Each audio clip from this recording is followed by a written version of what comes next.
One of the most common questions I get asked by new gun owners is, should I have a manual safety on my self-defense pistol? I know there are hardliners in the gun community who would cringe at the thought of a manual safety.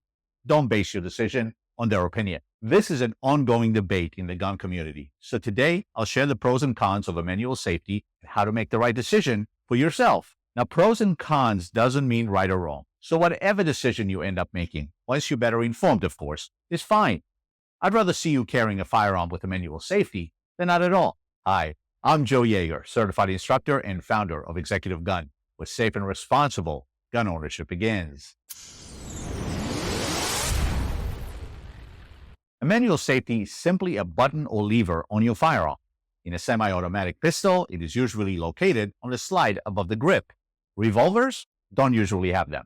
The purpose of a manual safety, when engaged, is to disable the firearm from discharging if the trigger is pulled. Like any mechanical device, it can fail when you need it most. However, with today's high-quality guns, it is rare, but still possible. Also, if you had to defend yourself, disengaging a manual safety is an extra step you must subconsciously perform to make sure you can fire your gun. Under the extreme pressure of reacting to a violent attack, there is no time to think. Getting your gun out and pulling the trigger is intuitive. Disengaging the manual safety isn't. That, however, may be remedied with proper training or simply leaving the safety in the off position. Some manual safeties are designed to be bulky, stiff, too small, difficult to disengage swiftly, or may accidentally engage when you don't want them to. So if you choose to buy a gun with a manual safety, make sure you understand how it works and that you can easily operate its design. When I bought my first concealed carry pistol, it had a manual safety. I kept it engaged at all times. I understood the pros and cons and decided that a manual safety would make me feel more comfortable carrying a firearm sooner rather than later.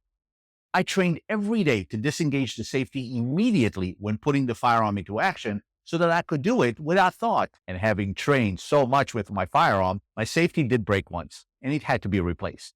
Thankfully, I had a spare firearm to carry in the meantime. Despite all the practice, I must admit that occasionally, when my instructor had me perform some drills under pressure, I failed to disengage the safety. That pressure pales by comparison to the pressure of a real violent attack. It made me realize that if that could happen when I am shooting at paper targets, it can become a real problem if I had to defend myself for real and I forgot to disengage it. That was the turning point for me.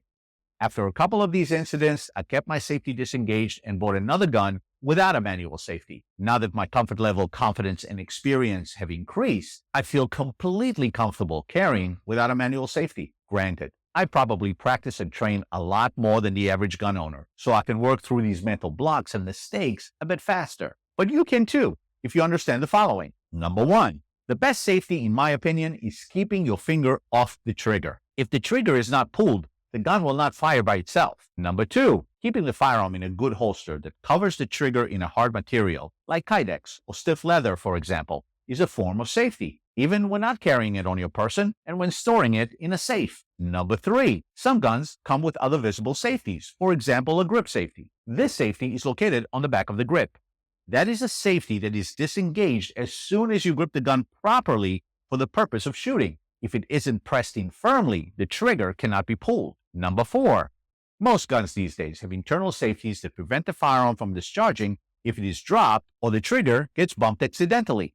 And number five, there is a misconception that a manual safety may prevent a curious child from accidentally discharging the gun. That may be true sometimes, but curious kids will tinker with every button and lever and eventually get it. Unfortunately, there have been enough incidents to prove that. If there is any chance that a child may have access to your gun, store it in a safe or locked compartment where the chances of access for the child are zero. And make sure to check your local safe storage laws, especially if there are minors living with you or may have access to your home. We all have to start somewhere, especially with a potentially dangerous instrument like a firearm. That's the reason manual safeties were designed, to be like training wheels on a bike. So if owning or carrying a firearm with a manual safety encourages you to own, train, and carry a firearm for self-defense, then go for it. I'd rather have you carry a firearm with a manual safety and train accordingly than hold off on carrying a gun, staying vulnerable, and losing that edge because you're afraid to carry without one. If you enjoyed this video, please smash that like button, subscribe to the channel, and watch the next video right here. Train hard, often, and safely, and I'll see you at the range.